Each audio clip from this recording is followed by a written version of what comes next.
I'm Haley. Welcome to the whole podcast. Thanks for tuning in, and I hope you enjoy the show.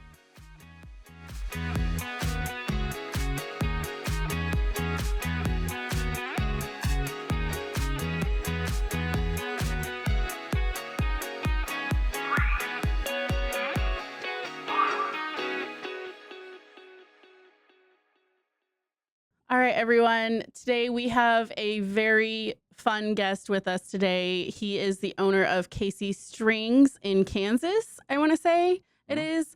I don't drive a whole lot anymore these days, so I don't remember where exactly. But we have our guest here, Anton Krutz, and we are going to talk a little bit about music and innovations and disabilities. So today I'm going to go through all the questions with you, Anton. Wonderful. And so we're just going to get right into it. But I am your vision impaired host, Haley, and we will just get right into all the questions if that's all right with you. Wonderful.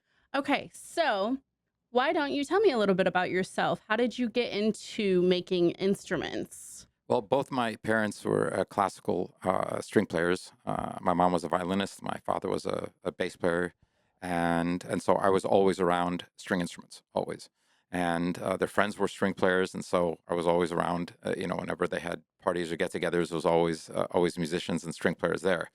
And so I was always around that field, so to speak. But I also liked art and crafts. And so when I was young, I was drawing. I was in pottery class. I was making models and things like that. So I was always doing things with my hands. I always liked that.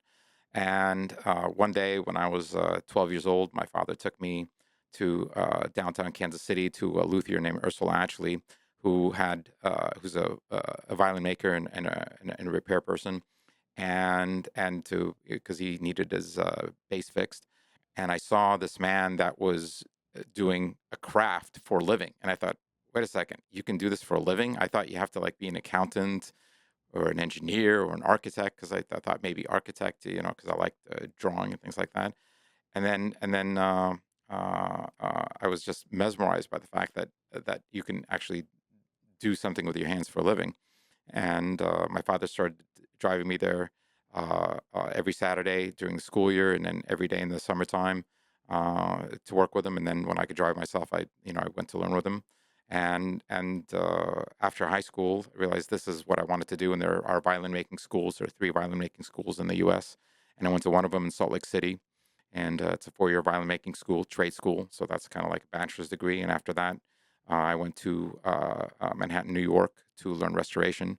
And they don't hire you unless you have this degree from a violin making school, because you're working with expensive instruments and they don't want to teach you the basics. They consider that you have to learn somewhere else. And so went to restore instruments. So that's kind of like a master's degree. And after working in New York, came back to Kansas City and opened up KRUTZ Strings, and also started making our line of instruments.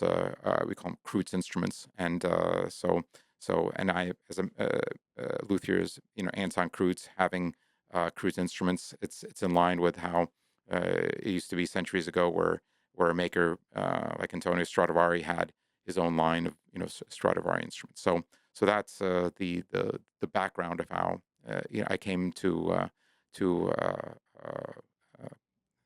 work on and make instruments. So it for me, it's always been a yellow brick road, simply because my family was doing this. But for other people that were in violin making school, it was quite a really torturous experience to come to the idea that they want to be violin makers. They always knew, but that's such an odd field. Yeah. And there was, for instance, I love telling the story. There was a guy who was a dentist, and both his parents were dentists, and he of course went to dental school. He loved playing violin and he loved working with his hands, and he thought, oh well, I need to be a dentist. And he went to dental school, opened up a dentistry, and he realized only in his late 20s when he realized, okay, I'm going to do what I want to do. And he dropped the whole dental practice and went to violin making school. But it took that long for him to say, I really want to always make violins, but it's such a different field, and it's such a different paradigm, that in the standard world of this is what's acceptable for you to do, it's very difficult for young people that don't have their own self self-worth, self-knowledge, what they want to do, to break out of that standard mold.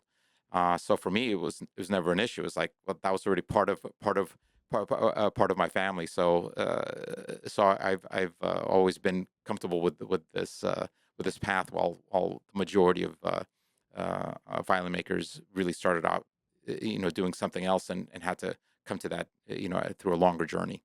Yeah, that would be really hard. I don't Yeah. know, Right. because Right. it is like, I should go into this, I should be an architect, I should do Right. this, and Right. then you're like, "Wait Exactly. a minute, there's Yeah. a whole school for this."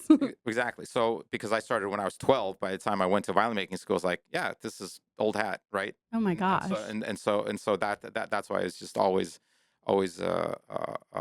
fun for me, and just exciting, because it's just like, yeah, just having fun, and making a living at it, right? Oh So my gosh. yeah, yeah, That's the best thing you could do though, yeah, right? exactly, Right. exactly, exactly.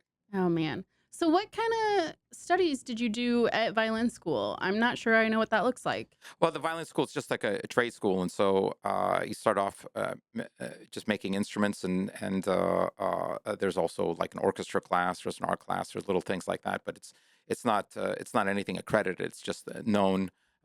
It gets a reputation of being good for what it does, and the major restoration shops in New York know about it, and know that, hey, if you graduate from that school, then they know you have this minimum amount of training, and that you'll be worth hiring to work for them.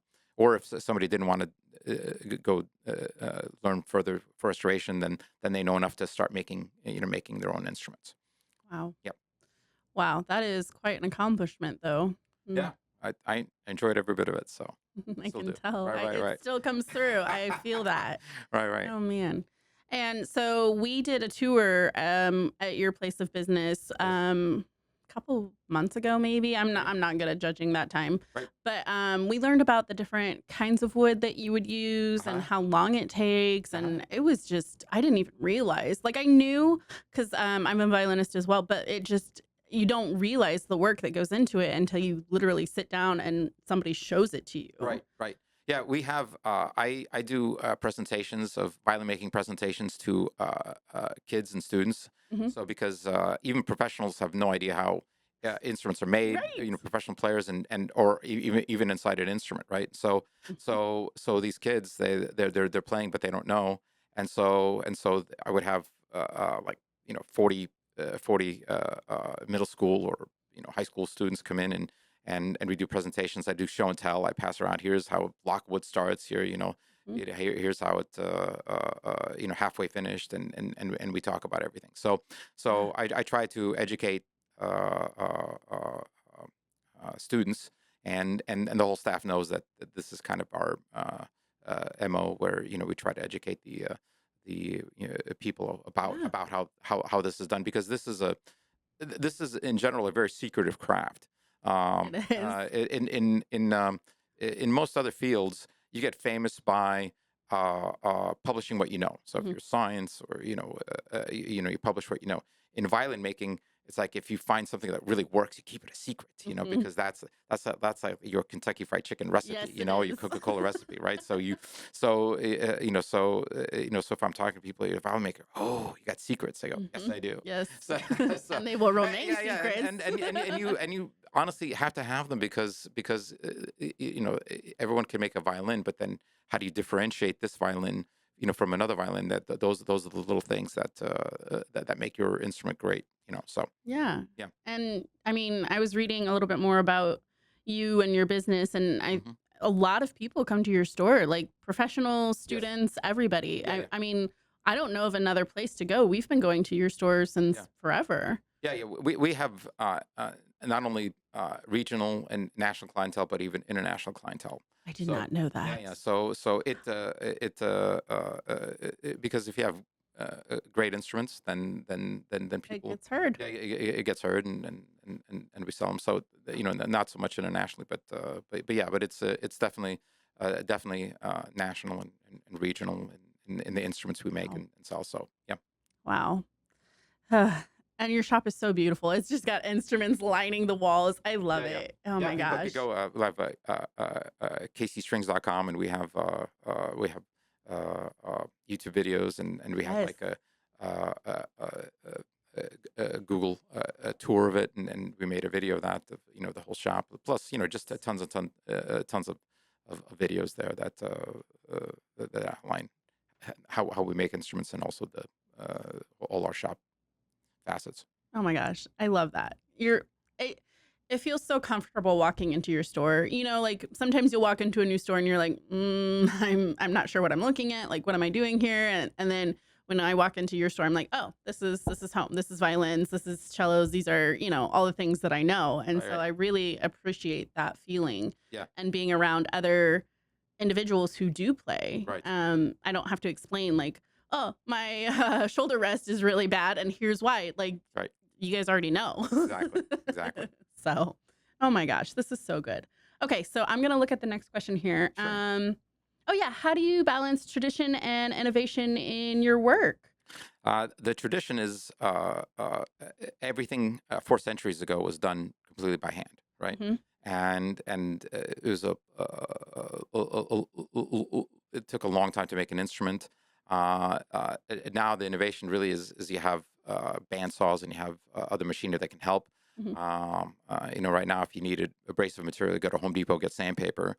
4 centuries ago, they used shark skin, so that was a little harder day at the office to try to get your abrasive. Really? Yeah. So it's a difficult it was much more difficult to make instruments back then. And then to find trees, to cut down trees, all Mhm. these other things, and so now it's a lot more simplified, and more straightforward. So we're in fact just using innovation that really just modern society has brought about, Mhm. to help in making the instruments. But the actual process of making the instrument is the tradition. That's still the same. Mhm. And because you have to cut down the tree, you have to dry the Mhm. billet for 10 years. Then you're still making this plate. So even though there are innovation in terms of doing each step faster, more precise, the process itself really is the same. Yeah. Interesting. Yeah. Shark skin, huh? Yeah. I think I need to do some more research here, Yeah, yeah, because I did and there's not know that. yeah, there's other abrasive material, but that one is an extreme one that I like to use because people go, Well, whoa. yeah, you Yeah, got exactly, me. I was like, whoa. exactly. So they had other materials, but then people go, I've never heard of that. But they know of a shark, go, oh yeah. Yeah. So they understand. Oh yeah, that is more difficult to get that. Yeah. Yeah. Let me just go catch a shark real quick. I'll be Yeah, right back. exactly. Oh So my gosh. yeah. Wow. And so I learned at your store it does take about 10 years for the wood to dry and Yes. everything. So Yes. where do you get the wood from? How does that work? And then it all comes to So you. that's part of the societal innovation where we have merchants that sell what we call tone wood. So there's special trees cut at special times and special Mhm. places, and that wood can be used for violin making. So not all wood can be used, and so these merchants have this wood. And what they do is they'd send some bills to me. They go, I like it. I'll take the whole tree of this wood, right? Mhm. So it's available. These people already specialize in getting that. And I have myself gone into mountains and talked to mills and looked at trees, and it is very, very time consuming to do that. So the people that already do that, they can provide you these things, just like 4 centuries ago, they would have to make their own planes from scratch, right? There's now Mhm. companies that sell a metal hand plane, and it's beautiful and it's nice, and you just order it online, and you get it, right? So Mhm. so there are so many things that are so much more comfortable. But the Yeah. process to make the instrument still the same, but you get all these tools and accessories that help in that process. Yeah, Yeah. absolutely. Okay, so tell me a little bit about Music Neurohack, Yes. your website. Yeah. New. So I just started a new website called Music Neurohack. That's MUSICNEUROHACK.com. Music Neurohack, and that is dealing with the power of playing a string instrument for generating and stimulating creativity. And why that's important, because as a violin maker, I studied math and science and geometry, physics, acoustics, and so I put things together. In general, I as an individual, I call myself an ABCD guy. Okay. Always be connecting dots, And so I'm connecting everything together, and I see the connection between creativity, because we see the students and the players and even the adults that are playing, they're always more creative. They're always having that spark versus non-musicians. And so I'm seeing that creativity, and so I've connected all that, and I view playing on a string instrument just like a cognitive workout. So for instance, it used to be 50 years ago that if somebody lifted weights, they would be called a weight lifter, right? Hmm. Because if somebody did any other sports, they just do that sport. If you did baseball, you just played baseball. If you did soccer, you played soccer. Hmm. But if you lifted weights, you just are a weight lifter. Now everyone understands that if you're going to be an athlete of any kind, even if it's golf, even if it's like driving NASCAR, you have to have a physical workout by lifting weights. So there's no like, oh, you're lifting weights, you're going to be a weight lifter. No, I'm doing that as part of the process of being an athlete. And I think now in the age of AI, where creativity is going to be the differentiator between people, everyone's going to have to do a cognitive workout to stimulate creativity, and it's not through energy drinks, and it's not through more reading and trying to memorize information, because you're not going to beat AI at that. It is through stimulating creativity, and what stimulates creativity the most is what is now known as the arts, whether it's drama, theater, drawing, music. And at the pinnacle of the arts is playing an instrument, and at the height of that is an acoustic instrument in terms of what stimulates creativity. Because what happens when you play a string instrument, it forms more neural pathways, because you have a mind and you have a brain. They're like a computer analogy. The brain is like the biological motherboard and components, and the mind is like the software and operating system, and the mind is rewiring the brain. And neuroscience, they have a phrase called what fires together wires together. And so as you're doing things, if you're doing creative things, you're wiring for more neural pathways, and that's what's called neuroplasticity. Hmm. And so it doesn't matter, if you're disabled, if you're not disabled, anything. If you're engaging with the arts, and especially with having a cognitive workout with a string instrument, you are wiring your brain for neuroplasticity, which allows more information to move through more neural pathways, and therefore you get creativity. And so that's just a very rough explanation, but that is the strongest action you could take to generate neuroplasticity. And in the age of AI, why it's important is because you have even the people at the very top of creating AI don't know what's going to differentiate humans, because you have AI now that's going to have the combined intelligence and knowledge base of the entire human population. It's working at quantum speeds. And quantum speeds now, it's like they do in a few minutes what takes supercomputers a septillion years to do. So you have to have an understanding of what is going to have human significance in this new disruptive age. And my take is it's going to be creativity. And they go, well, okay, great. So how do you stimulate it? How do you generate it? And I say it is through this cognitive workout by playing a string instrument.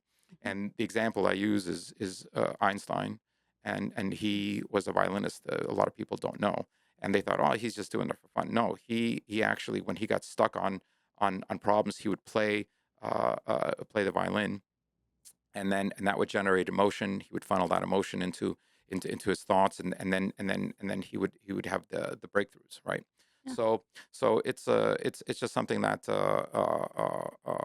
I think is going to be more and more important for people to understand, that they have a resource to be able to become more creative, no matter what their position is in life.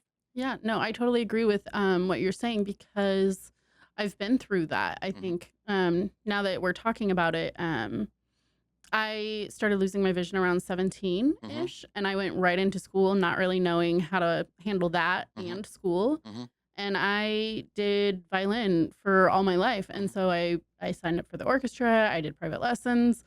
And then when I got so mad because I couldn't read a full page of text without like my eyes just like blurring out, Yes. I would play, and my violin instructor would understand that I was so frustrated at everything, you Mhm. know? And so he would help me pick pieces that really helped me channel what I was going through and Mhm. have that kind of experience. And so it really helped me when I was doing violin and trying to do this for myself, and it made things easier, I guess. Mhm. And it made it easier for me to connect with other courses and just Right. other people because I was really angry. Like, Right. Right. I was really mad. And so he helped me work through that. And now that we're talking about it, it Mhm. probably saved me. Yes. And it's It also probably saved me. it's also an ability. There's many, not just neuroplasticity, but the ability to control emotions, because you Mhm. have to control emotions and Yep. funnel them, Yep. and also as you have all the abilities to have more creative options, Hmm. then you don't get as frustrated. Yes. Because it's sort of like if you have, the animal might have like, okay, I got two options, right? Hmm. So a human can have unlimited options, Hmm. and I always say that humans are unique in the fact that we could time travel. So we don't just look at here the next 2 minutes. We could look at 2 weeks, 2 months, 2 years, 20 years, 200 years, 2,000 years, right? And so the more creativity you have, the more you're able to take that information, and it's not as overwhelming. Yes. And so if you only have, X amount of neural pathways, then that information is overwhelming. But and then if you have 10 times the neural pathways, then all of a sudden it's not as overwhelming. Yeah. Yeah. And so those are aspects that a cognitive workout by with music training helps. And that's what I outline in music neurohack to explain to people I love that so in much. society. I'm gonna research this. I am Yeah, so excited about this. You yeah, have no idea. yeah, yeah, absolutely. Oh my goodness. Okay, okay. Let me look at the next question here. And Sure, feel free to, jump around on the questions. sure, These are just sure, sure. No, guidelines. go ahead. Okay. Mm, okay. We've kind of talked about it a little bit, but how has your company approached inclusivity, especially with people who have disabilities? Have you seen a lot of people come through your store and who are people maybe who have disabilities and wanting to play instruments? We have not a lot, but we've had several several players in that were in wheelchairs. Mhm. And of course, Itzhak Perlman, one of the most famous violinists, he was in a wheelchair. People don't know. Mhm. We had one girl who's missing a hand, and she was missing the hand that they actually play with, which is the left hand, which is the finger. Mhm. And so we switched the violin where we could have we made a special grasp for her hand that didn't have the arm that didn't have the hand for the bow, and switched that she could play with her right hand. And Yeah. so that way she can continue to she could play the instrument, because playing because let's say half the people left-handed, right-handed, but you go to a symphony, everyone's playing exactly the same. Otherwise, they'd be poking each other in the eye, Yes. right? So it really doesn't matter, if you're left-handed or right-handed. You could play either way. So we were able to accommodate her, and because with the bow you're just moving left and right, up and down, so to Mhm. speak. It's Mhm. you have to have the fingers only for the hand that's playing on the strings. Mhm. So we accommodated, and she's been playing and loves it, right? So there was that kind of accommodation, and we have had other smaller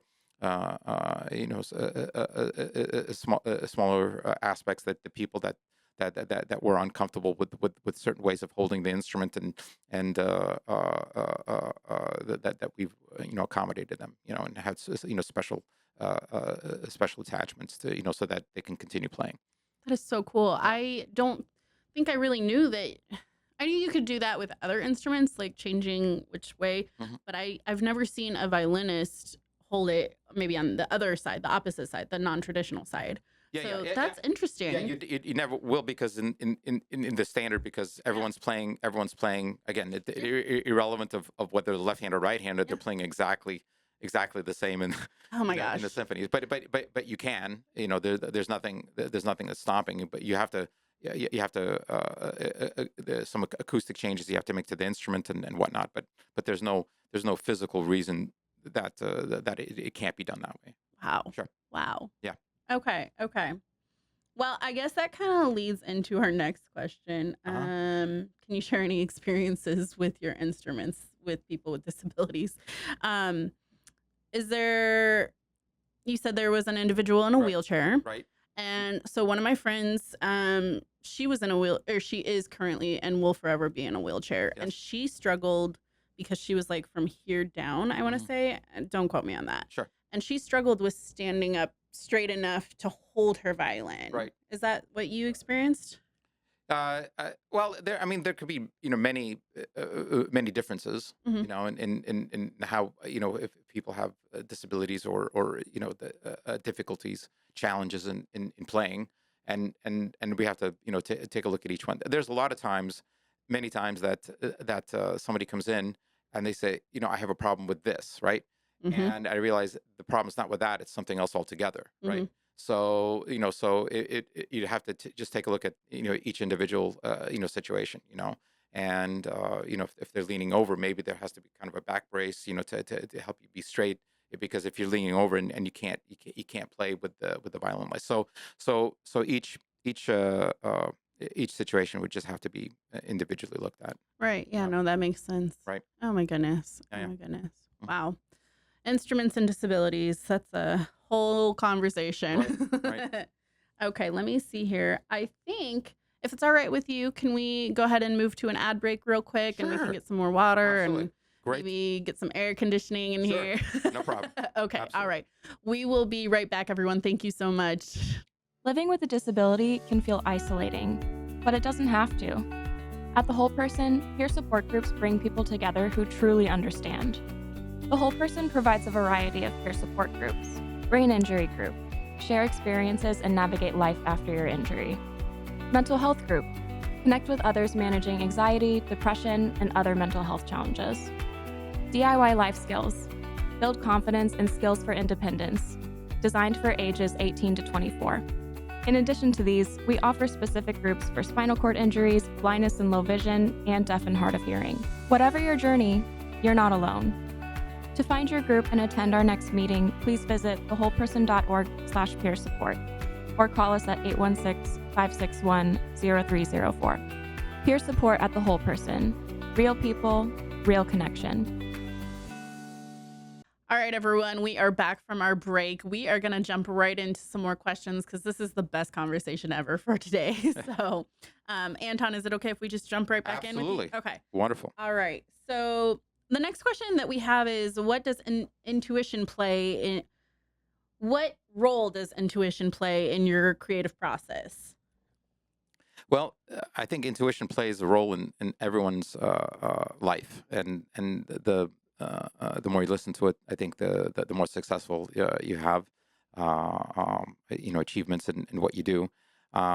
Intuition, to me, it's not just based on your life experience. So if you talk to neuroscientists, they'll say, "Oh, it's just based on your life experiences," but it isn't, because in great part because you can wake up and feel like, oh, I need to do this, and there was no life experience behind why you want to go this direction or that direction in your life. But intuition is a guide for you, from kind of a spiritual aspect to what is best for you to do, and following up on those things on making instruments is that I would make an instrument, and there you have to take action, for intuition to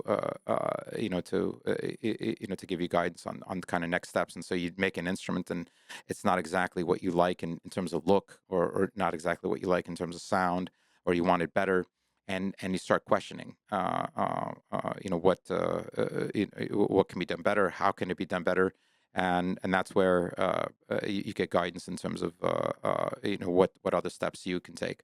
And I think any creative process, there is enormous amount of intuition involved, in that, and it doesn't mean that is going to be the final end all be all, because the intuition may lead you to one place, which then can lead you to another place, then lead you to another place, and eventually lead you to a better a better end result. But part of the questioning in whatever you're doing in life, for any creative process, is always going to lead you to the next step that can help take you further. Yeah, no, Yeah. I agree 100%. Wow. You say things, I'm like, I identify with this. This is my life. And I'm just like, you say it so much better than I ever could. So I appreciate your viewpoint on this. Wonderful. This is great. Let me ask you a random question. Do you play Sure. violin? I do. You do? Do Yeah, you play? but I always joke. I say I play just good enough to be dangerous. Uh-oh. So I always joke. I said I'm a maker, not a player. And so I play in order to understand the sound the instrument is making, because you can't just only rely on other people, because they all have their own different opinions. Some person may like dark sound or bright sound, or Yeah. or loud or soft, and so you have to play on an instrument to have an idea what is the end result that just happened with it. Yeah. So yeah, but it's not like. And I used to play in just in orchestras, kind of community orchestra for the fun of it. But yeah, I play enough to just to get by nowadays. Yeah. Oh my gosh. Right. How long have you been playing? Well, I was playing since probably I was 7, 8 years old. Okay. Yeah. So it's just it just off and on. But I do so much artistic work in terms of design and making, and entrepreneurship is in itself creative. So there are enough creative tasks that I'm doing during the day, the entire time, that I'm always engaging creativity. Right. There's a lot of people that do tasks. They're not so much creative. They're kind of standardized things, and so they need other other things in their life, activities that push creativity, and that's why I think having cognitive training, right? Cognitive workout, music training on an acoustic instrument is important for for everyone that to stimulate the creativity. But yeah, I have a lot of that already from everything else I'm doing with my hands and That is in the so business. cool. Yeah. I'm glad to hear that you also play, so you understand Right. that other side of it, Yes. because that's a huge piece to It it is. too. So It is. Yeah. that's really cool. Yeah. Okay. All right. Let me look at the next question Sure. here. Okay. What steps do you think the broader arts and music industry could take to become more accessible? We've touched about this a little bit already, but what do you see? Because now there are more techniques to help people who are vision impaired with music. I think Right. there are than when I was in Mhm. orchestra. And so what have you seen, and what do you wish you could help implement or have out there in the world for Yeah. more inclusivity? I think we go to a show called NAM, National Association of Music Merchants, and it's a huge show. It's like the biggest music show in the world. It's held in Anaheim in January.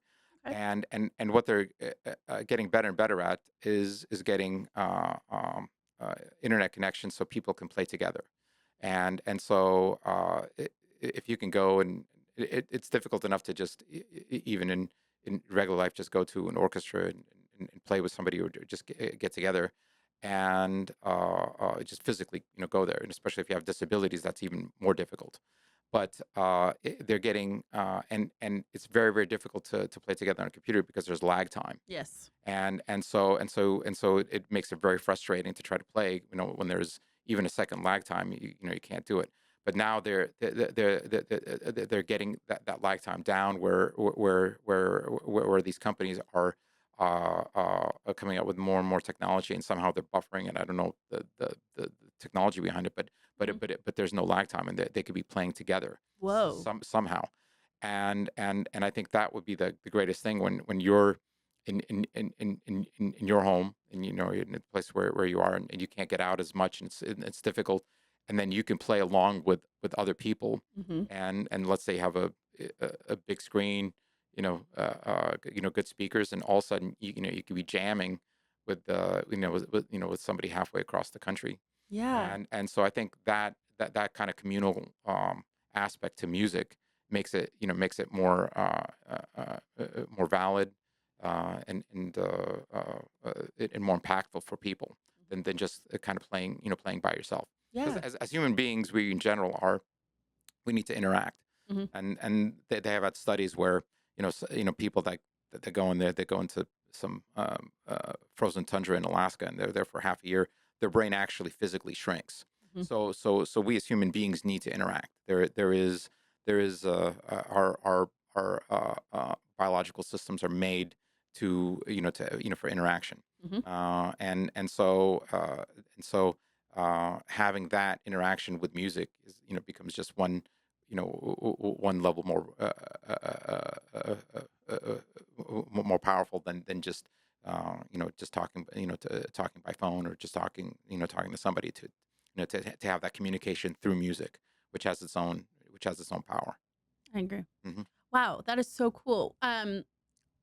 We're I know for during the pandemic, the orchestras were kind of being shut down and everything like that. Yes. Was that available during that time, or is it just kind of like coming about now with the lag time not being there and stuff like that?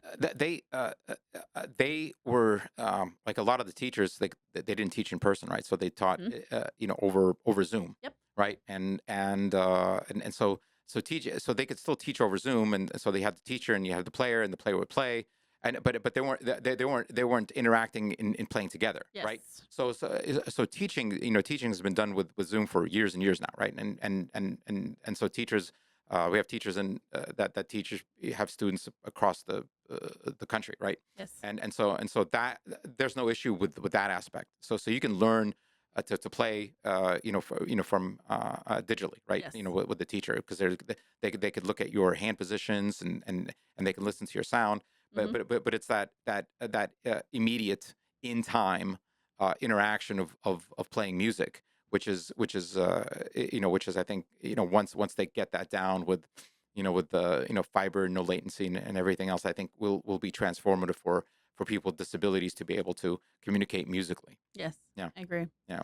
Because I don't drive, so I've toyed with how do I get to the orchestra rehearsal, Right. Exactly. and Exactly. Your perfect example. That would be like a game changer to have, yes, it would. to be playing, and then it inspires you, because there's you're emotionally connected to it and whatnot. So Yep. yeah. And around people who just speak music. Right. Exactly. Oh my goodness. Yeah. So cool. I did not know that it was a thing. Well, I mean, it's not great yet, but It's because there. but it's getting. They are trying. There's already several companies already trying. Mhm. And so I know it's definitely in the zeitgeist to try to make it happen, and the technology for immediate connection Yes. is just gonna be better and better. So I agree. yeah. Oh my goodness. Yeah. Okay. Okay. Let me look at the next question here. Did we ask question 6? I think we did. Mhm. Okay. So, oh yeah, what advice would you give somebody who wants to pursue a career in music or instruments or performance? What would you want to tell somebody? Well, I think it's all possible. I think at this point, everything is a matter of talent, right? And Mhm. so it doesn't. It used to be that you had talent had to be filtered through big corporations, and because they're the only ones that can market you. Mhm. Uh, Now you get on YouTube, you get anywhere, and like if you're really good at what you do, you'll be found, Yeah. right? Yeah. And so I think there's nothing stopping anyone from being able to to market themselves if they want to get better. If you want to learn how to play, we just talked about, you can learn from someone else Mhm. online. So there are more opportunities now to be able to work on being a musician Mhm. than anything else. In terms of making instruments, I think it's also possible, but it definitely more challenges involved there, because you have to be lifting instruments and moving them from here to there. But if you're just doing like we have an area where we get instruments in, and we just do what we call setup, put in a bridge, strings, finish the pegs. So Mhm. if you're just doing those aspects, then you can be doing you could be disabled and still do some of those aspects, which are just as important. Yeah. So yeah, so I think with technology, that's just going back to the earlier question of innovation. I think it's really really a game changer to help anybody with disabilities to to be able to do what they want in this field specifically. Mhm. Yeah. Things are possible with technology. Right, yeah. In this way, it gets a bad rap a lot of times, but Yeah. but if you're using it toward toward the arts and things, then I think that's where, and I think also it's really important that it's not technology in and of itself. It's technology to help promote what humans were meant to do naturally and instinctively. So the arts are just an instinctive action. Every child does what we now codify as the arts. They're playing pretend. They're acting. They're playing instruments, right? They're drawing. So all these things are just natural things. They're communicating. They want to be they want to be with other kids. They want to play naturally. And so as long as you don't have technology that's saying, oh, we are replacing this natural instinctive human interaction, but this technology is helping you facilitate this natural human interaction, and so that's where some of the techies get lost. They think technology in of itself, but it's not. Technology is just a tool to help you do this natural instinctive human interaction. Yeah. And so as long as that is that is where humans go with technology, then the arts are always going to be a massive part, because that's because we communicate through the arts. That's where everything is has its has importance, and so if you think of New York, it's not, oh, it's because they have big corporations. It's because they have the arts. Yeah. It's in little small towns around Europe. It's not that are known. It's not because they have these corporations or this business. It's because of the arts. Mhm. And so it's through the arts that we communicate, and like in what we codify as the arts. But it's interaction, in doing these creative tasks that technology should be helping facilitate. Yeah. Yeah. Oh my goodness. I need to join an orchestra again. You're Yeah. killing me here. Right. Absolutely. All right. Well, this has been great. This has made my whole day better. Thank Wonderful. you so much. I appreciate you sharing about your life and about your company. Uh-huh. I think if it's all right with you, we might have you come back on a little bit later on another Sure. episode so we Absolutely. can ask you some more questions about your website. Absolutely. Okay. Yeah. All right. But yeah, I really enjoyed this. Thank you so much for sharing. And we'll put your information up on the podcast and link it and make sure everybody knows how to contact you and everything Wonderful. like that. What I do want to say is also, if people are interested, they can reach out to your organization. And I think you have people who teach violin, right? Yeah. Yeah. We have You have we the have teachers. whole- Yeah. We have the whole thing. Exactly. Yeah. So Exactly. if anyone's interested, I say go there because I've Right. been there. I know some of the teachers. It's a good place. Wonderful. So, all right. Thank you so much for your time today. It's been great. It's been wonderful being here. All right. Thank you, everyone. See you next time. All right, everyone. Thanks for joining us today on our podcast. Today, I'm going to go through some of the monthly events that the Whole Person hosts. Again, my name is Haley Korf. I am your vision impaired host today, so bear with me. I've got a lot of notes here, okay? All right. The first event is Getting Social. It's the first Friday of every month. The next event is Time to Spare, and that is the third Wednesday of every month. That is our accessible bowling open to everyone who has a disability. The next event is Mind's Eye View, and that is the first Monday of every month. That is more geared towards people who are vision impaired or blind to get together and talk about some of the difficulties. Then after that, we have our DIY skills for young adults, age range 18 through 24, and that is the last Wednesday of every month. Brain Injury Peer Support Group, the second Thursday of every month. And then Tech Talk, the second Monday of the month. And that is also geared towards people who are vision impaired or blind to get together and talk a little bit more about accessibility issues. If you have any more questions, feel free to look it up at thewholeperson.org. And again, please join us for any event at any time. Thank you.